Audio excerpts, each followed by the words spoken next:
guys, and welcome back to another episode of Two George Clooney's Candlelight Shagging in a Turkish Brothel. And I am positively lactating with joy that you chose to spend a bit of your time with me today. Anyway, no, obviously, I'm Jack from Phantasm Paranormal, if you've never been here, and if you are returning, welcome, you already know what I'm like. So, anyway, I'm sorry that I haven't, obviously, I have been doing some sessions, but spirits speak when they want to speak. I have no control over that.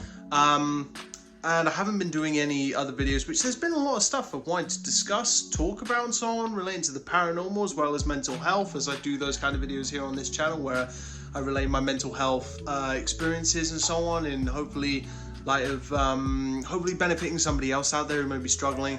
So I've been busy, I've had family here, I've had online training which I've had to do for work, stuff been going on with the house, I've been hitting the gym really hard, and I've just had so much on the go. I've just not had any time. I've not had any time to do any of this, and it's good to be back. I've now got a bit more time to get these things out, and I'm looking forward to it. So without further ado, here's the first question. Do spirits know how to communicate?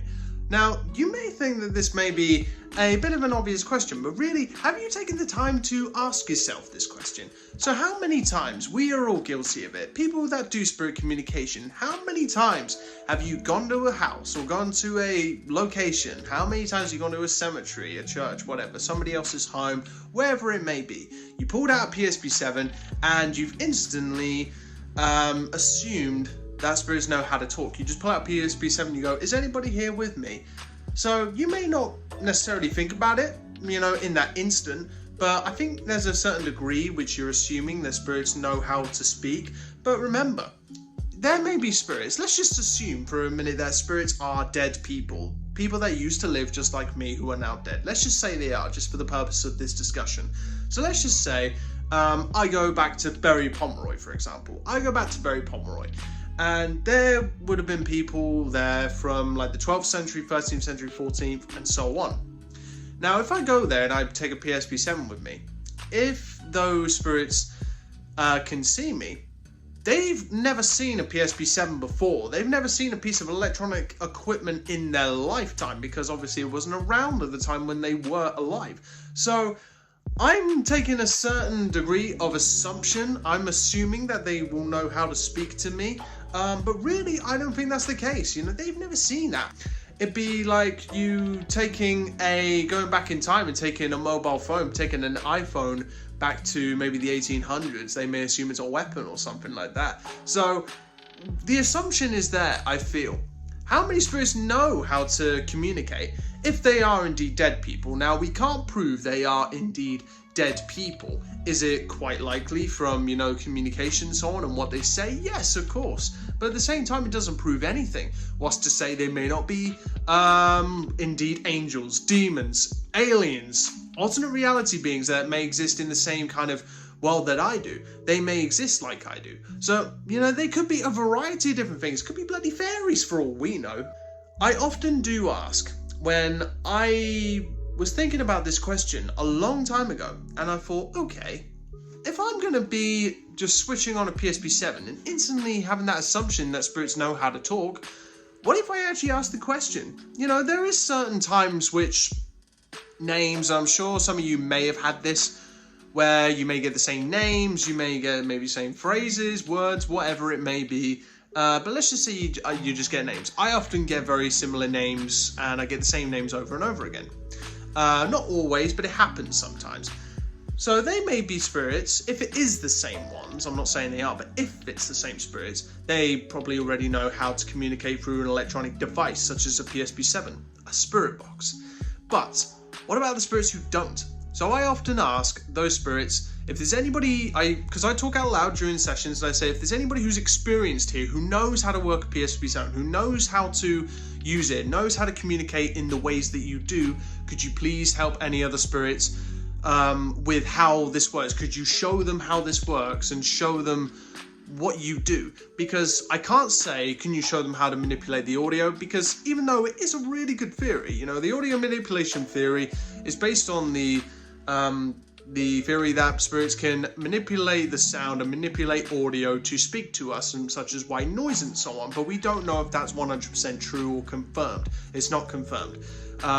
It's a good theory, and I think it's a very logical theory, and I think it's a really good one, which I think is probably true, but we still don't know how they speak. So until that's proven, if it's going to be proven, you know, who knows? And plus, it'd be a really interesting question. I really, because I'm going to do a session at some point where I really want to ask Spirit, you know, how do you speak? Is it easy? You know, is it hard to communicate? Is there, you know, do you train yourselves to talk to me? And how does it work? Because we don't know. I mean, I can't stick like a guitar in front of somebody and ask me to play Stairway to Heaven. I can't, you know, if they've never picked up a guitar before. So maybe it's the same in the spirit world. They probably just don't have a clue. I stick this PSP-7 in front of them and they go, what is this? What is this thing? You know, just, sorry, that was my very poor accent, but I hope you get what I mean. I hope you understand, but, you know, they just probably don't understand. Never seen these things before. And if they are dead people indeed, and think about what century they're in, they may have never seen this thing. You know, if you maybe are somebody who used to live like I do, your spirit used to live like I do, you've seen a PSP-7 before, you know how it works and so on, but you die and somebody comes up with a PSP-7 wanting to communicate with you. Yes, you probably know how it works, but do you really know how you can communicate through that device in the afterlife? Because you've used it from the basis of being the operator, the communicator, if that's the right sort of title you can give yourself, spirit communicator if you like. So yeah, but you probably don't know how to communicate from that side because you've only done it from this side, if that makes sense. You know, is there any, you know, how is it very difficult for spirits? Who knows? Is it easy for spirits? Who knows?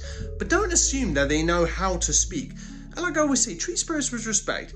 Ask questions, you know, just say, please understand, I can't see you. I can't see you. I don't know what you are. I don't know if you are dead and so on. All you can do is just ask the questions. But you have to take things with a pinch of salt and you have to make up your own mind because we don't know what they are. They could be anything. So just be respectful, ask the questions, and if they are, like when they're communicating with you, which obviously you go through your direct answers, responses, and so on, and ask the questions. How do you communicate? Can you tell me how? Is it easy? Is it hard?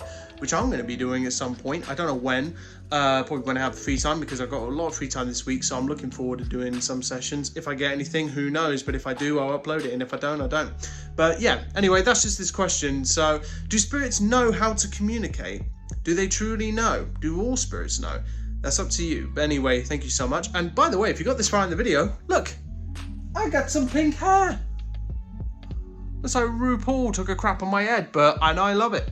But we're going for the pastel pink, but for now, it's this colour. But anyway, thanks so much, guys, for chatting to me. I'm sorry for me sweating, but it's really hot in this room, and I have to keep the window closed because otherwise it's noisy as hell because it's next to a road. But anyway, thanks so much, guys. I'll see you in the next video. Take care, everyone.